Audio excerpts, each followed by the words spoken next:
Thank you, Mr. Chairman. Mr. Secretary, on the foster care front, I think we're working to really up our game on Families First, and your folks have reached out, and I appreciate that. We have a problem on this other issue with respect to South Carolina, and I think anybody who's watching this knows that one of my favorites here in the United States Senate is Senator Scott.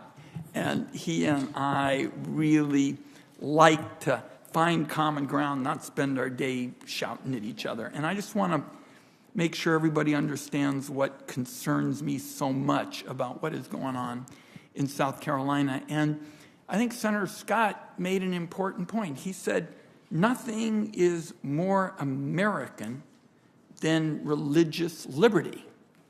I sure agree with that. Nothing also is more un-American than religious discrimination.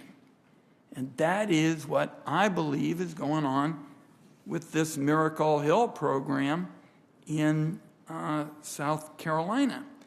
Now, the administration has initiated this effort by allowing taxpayer-funded, faith-based foster care agencies in South Carolina to cite religious beliefs as justification for denying foster children placements in safe and loving homes.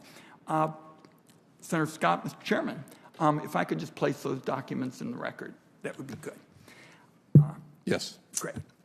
And so my question to you, Mr. Secretary, is do you think placing a Jewish foster child in a Christian home that teaches the child everything he or she believes is wrong is the best placement for that child?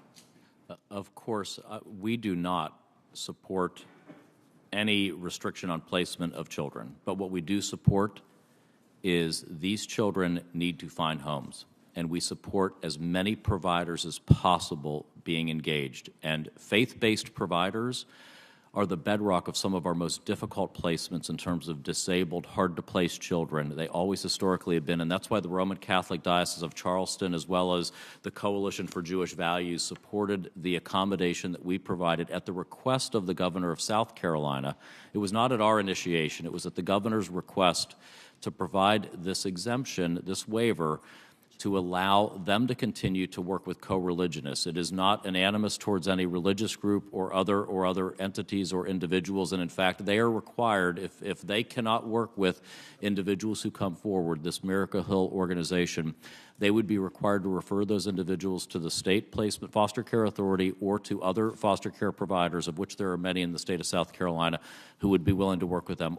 Our focus is on the kids and child welfare, and just we need more people as foster parents, not fewer, not excluding based on our views, but rather including. Well, but I appreciate your concern. These are balances. That's not the experience, for example, of Jewish parents in South Carolina. We've got a press story from a Ms. Beth Lesser saying that she was the only Jewish person at one of these orientation sessions, and she said it was humiliating to essentially be told Christians over here, Jewish folks somewhere else. And Senator Scott, when I'm done, is going to make a good suggestion, in my view, which is that nobody's shouting around here. And I have enormous respect for Senator Scott. And he and several of our colleagues would like to have thoughtful discussions about this and be happy to include you. And I just will tell you, I'm very troubled about this because I'm a Jewish kid, first-generation Jewish kid. If my parents had been killed in an automobile accident in South Carolina, I might have been placed in one of these homes where everybody would tell me everything I learned was wrong. So we got to do better here. Let me just do